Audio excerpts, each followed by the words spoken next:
I had an ability, a gift from God, and I wanted to exploit it. I had to prove something to myself. I wanted to be the best that I possibly can. When you see an open field, the first thing you see is, oh my God, I hope I don't get caught. How hard do you think it's going to be to say goodbye? I think it probably be the hardest thing I've ever had to do.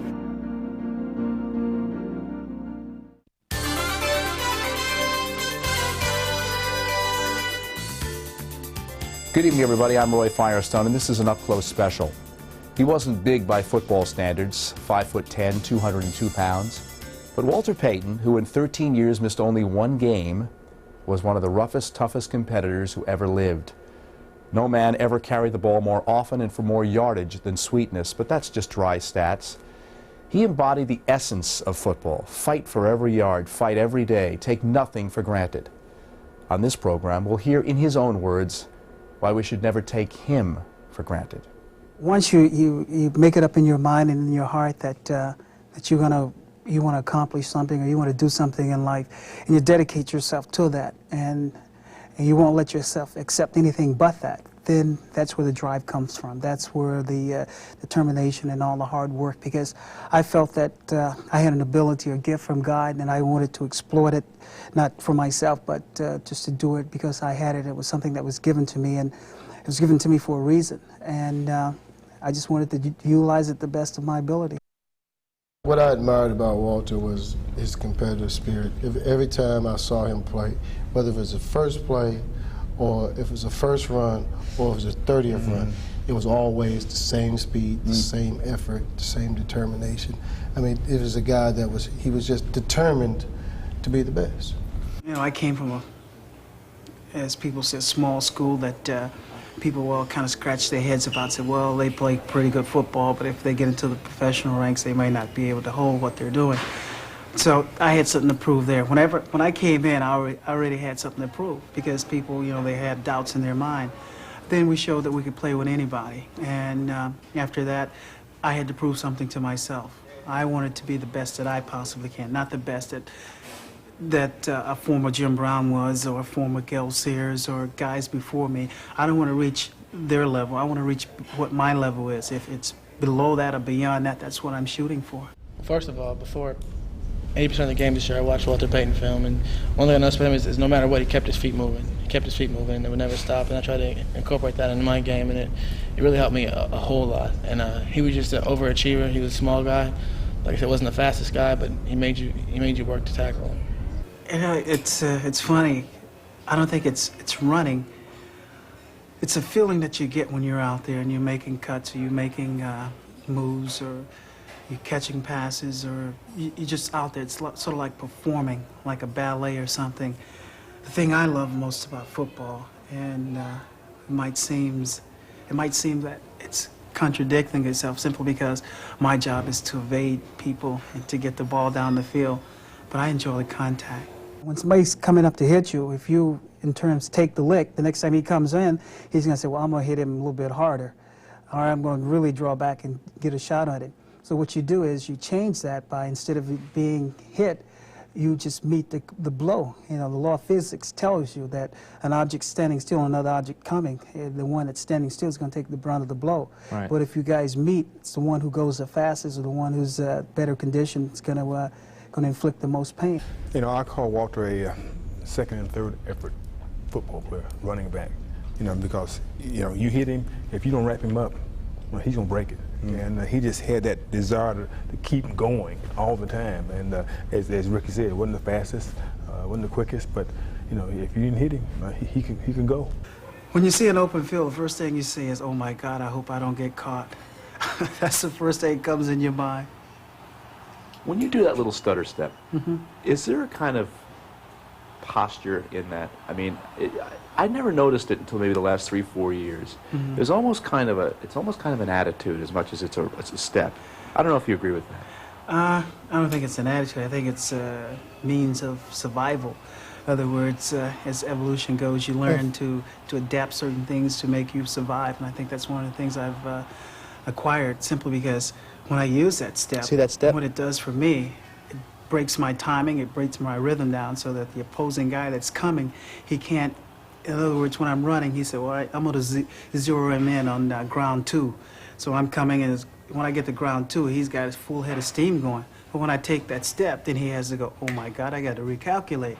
And so it gives me that edge, because football is a game of angles and seconds. And if you can change the angles, then you got the edge.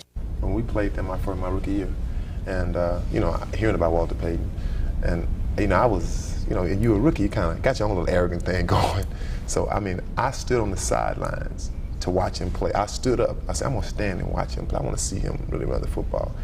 And I saw him knock out one of our defensive backs. They brought him to the sidelines, and he didn't know his name. I just thought that was the funniest thing that I had ever seen, because they were the same size. My aggression, instead of going outward and striking back at somebody else, I don't do that. What I use that to kindle a burning desire inside of me that I already have, to fuel it. And it just gives me that sense that I block out everything. My teammates and the people around me, where I'm playing, the weather, pain, and it's you and me. Last February, when Walter announced his illness, friends and colleagues found it difficult to comprehend that a man that tough, a man who'd overcome so much, might actually succumb to a rare disease. When I first heard of it, I was shocked, because here I am, I'm like, well, I got this hip thing going, and he has something that makes my hip look like, oh, I just broke a nail. It's just hard to imagine talking about the Chicago Bears and not speaking of them and Walter in the same sentence. When we return, sweetness was his nickname, but his road to glory was often bittersweet, as our Walter Payton retrospective continues. Welcome back to our Walter Payton special. I'm Roy Firestone. Walter went to a small school, Jackson State, and he went most of his career playing for inferior teams. In the first 9 seasons of pro ball, his Bear teams went 9 games under 500. And so opposing teams looked to do only one thing when they played Chicago: stop Payton. They couldn't. Not for long, anyway. He ran the way he felt.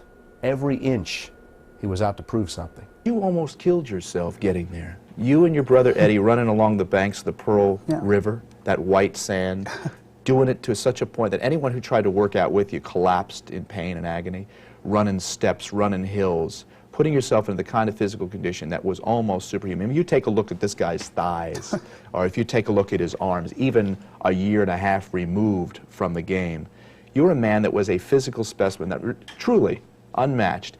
It was a pride thing, but it was a drive.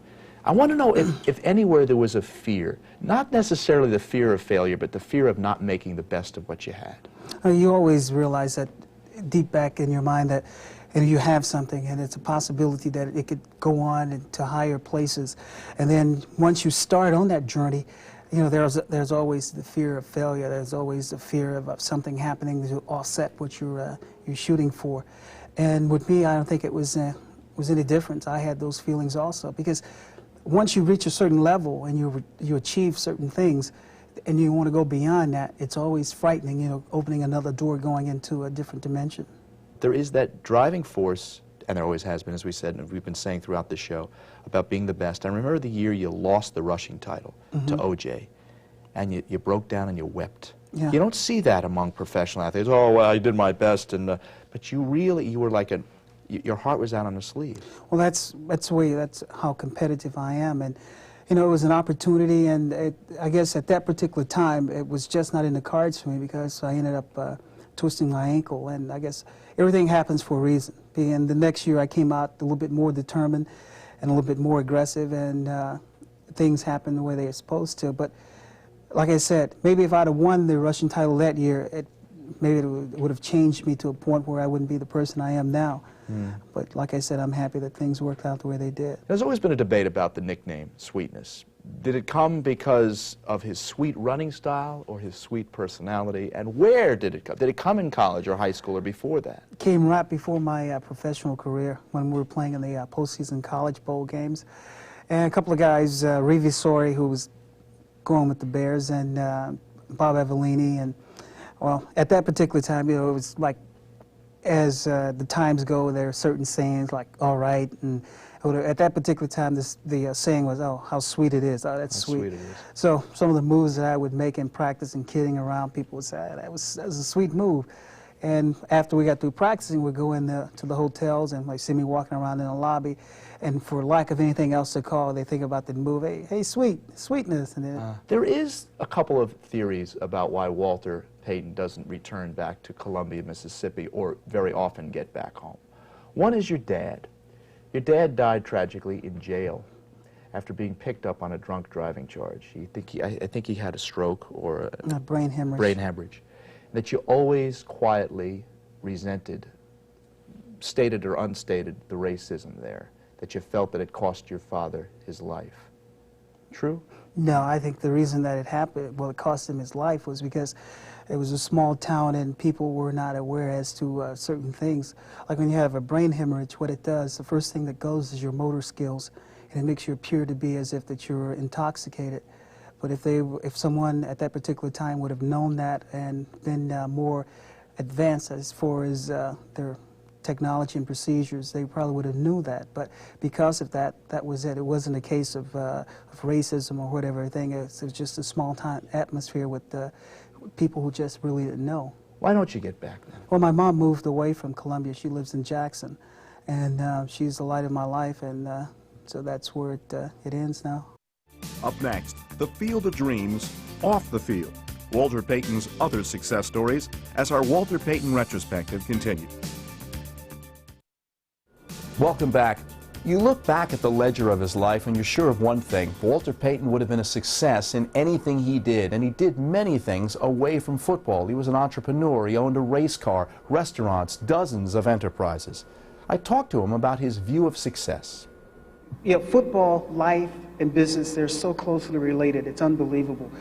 I can remember we're in the same situations when I was playing with the Bears. We had just lost to the Houston Oilers 40-0. We had to win the last 7 games to even think about getting into the playoffs. And believe it or not, we did. We won all 7 games. We got into the playoffs. And that's a lesson, because even though you're down, don't give up, because once you submit, then anything can happen to you. But if you keep on fighting and you'll keep your focus, you can always win. And that's the key thing. Don't ever give up.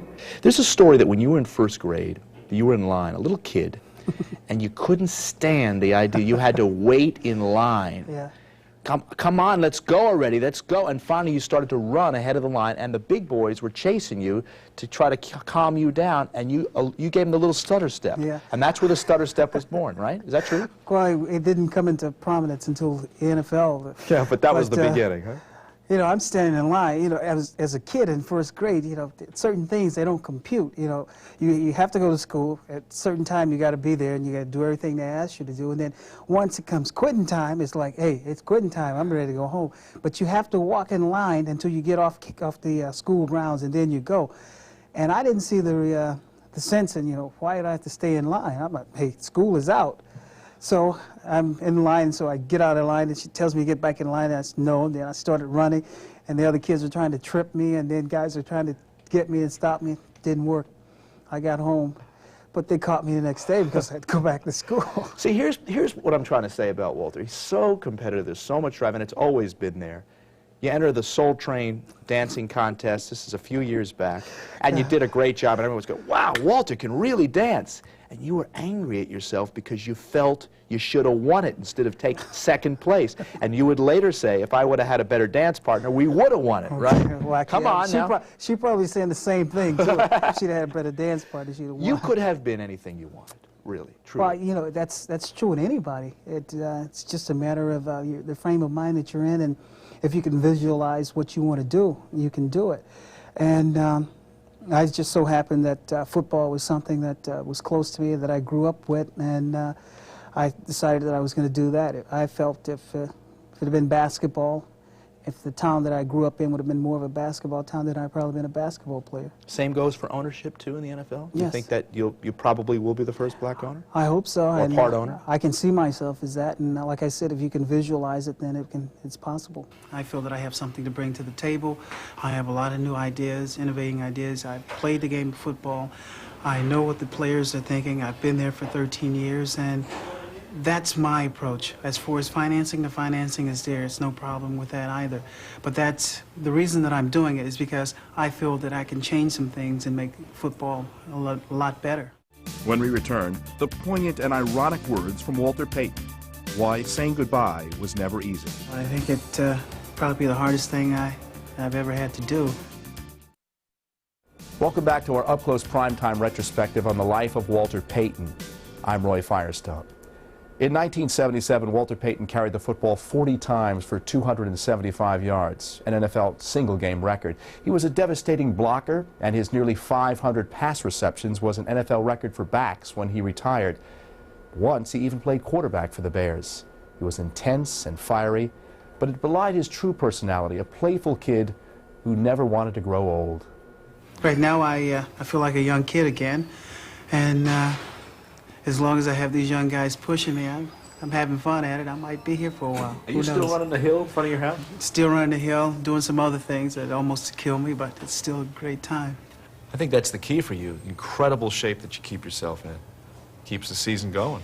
I think that helps, Roy, but I think the key thing is keeping a young mind or a young perspective, and the way you think is the way you are. And things that I enjoyed doing as a kid, I still enjoy doing, so I think if that's any indication that I've kind of slowed down the times of evolution and I've put it into a neutral stage at this point. When you go into to a season, you don't look at the first game that you're involved in, you look at the long haul. That's 16 games, and that means you got to be ready to perform for each game. And the only way that you can be able to perform is that you condition and prepare yourself prior to the season, because once the season starts, you start working on the little final points of the game in terms of polishing it so that you get your timing down, you get the right amount of nourishment, and also you have to work out on the weights. I remember covering you all those years. It was one of the things you used to do. You used to do the hill.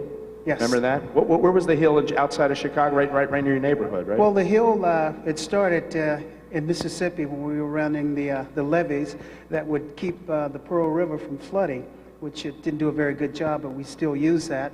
Huh. And then I found one in Arlington Heights, which is not too far from my home, and it was almost 80 yards in length, and it was at a 45-degree angle. Virtually straight up. Yes. How many times would you run that hill? Tell you how difficult it was and how steep it was. The first time that we found the hill and we ran it, we could only do 2 before we retired. By the time the training was done and we were ready to go to training camp, we were doing 25. Ooh, incredible. Yeah. Where and when, Walter, did you learn the importance of preparation? I mean, was it before you got into football? Well, not really. In terms of getting ready, conditioning, and everything else, my second year with the Chicago Bears, it came apparent to me that training and conditioning was the most important thing. Getting yourself prepared physically and mentally so that when you do go into training camp, when they start throwing these complex plays at you and all these different options that you do when a defense does something, you can concentrate on that and not have to worry about your physical conditioning. And I developed a training program that was geared around what you do on the football field. In 1987, before Walter Payton quit the game, I talked to him about saying goodbye to the thing he loved most to do in the world, run with the football. Believe me, the thought of leaving before his time really bothered him. How hard do you think it's going to be to say goodbye? I don't know. I think it probably the hardest thing I've ever had to do, simply because I've done this the longest in my life, and every year, you know, I start training, and it's sort of like an obsession that I have with pain. In other words, in getting myself in the best type of shape that I can be in, and knowing mentally that I'm there, I have arrived there, and for a common goal to get back into training camp, to get back into the season. But then to say goodbye to that, it'd probably be hard. I'd probably, right now I'm channeling my efforts in other directions to kind of lessen the effect or the impact, but it's going to be hard. And I probably won't be the same person for a while, simply because you go through those those stages. You think, like Dr. J, there should be a farewell Walter tour? For me, I don't think it's necessary, but I think for the fans that have endured the bad years, the good years, the cold weather, the hot, I think maybe it will be good for them because I know how it is. When I receive something, it just makes me feel good, but when I give something, it makes me feel even better. And I feel that type of vibration coming from the people. When he finally quit in 1987, Walter Payton was the all-time leading rusher in the NFL, all-time ball carrier as well, and at the time, only one touchdown shy of Jim Brown's touchdown record. Yet there was something that gnawed at him. He felt incomplete. He didn't like the way he made his exit. I guess ultimately it ends with the portrait of you on the sideline with your hands on your face in a very emotional, despondent kind of farewell. Do you feel that in some ways you disappointed yourself in the way you said goodbye to this crowd? Not at all. You know, I'm not very good at goodbyes. I've always either, when in parting, just wanted, it's a look or a touch or a feeling that you give people as opposed to words, because you know you can't find the right words to really describe what you're feeling. But if you generate a flow of feeling from you just by a look or a touch, then they realize and they feel that. Unfortunately, at that point, I couldn't touch everybody in the stands, or everyone couldn't get as close to me as possible to see what I was feeling and what I was trying to say in my face. What do you think you were feeling? Disappointment, joy, anxiety, relief. Fear? Any? No fear. I guess it was basically one of the points of not being associated with it anymore and being on the outside looking in. We'll return with some final thoughts on Walter Payton after this.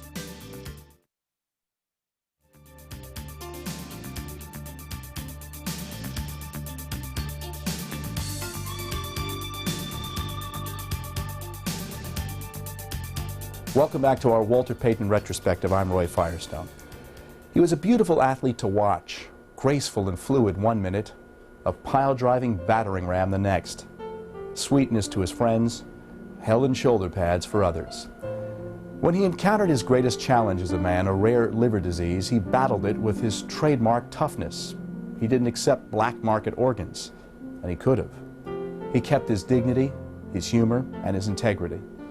I had the distinct pleasure of working with Walter Payton in many corporate appearances, and I can tell you firsthand he was much more impressive a man than any captain of industry, any CEO of any multinational company. He took life on in his own way, and he attacked it as he attacked the defenders. That was his legacy. He was grit, heart, joy, and utter passion in everything he did, and in everybody he met. Matt Millen once said that watching Walter Payton on the sideline during a game was a real pleasure. It was an honor, he said, just to tackle him. Well, I felt an honor just to know him. Thanks for watching. I'm Roy Firestone. Good night.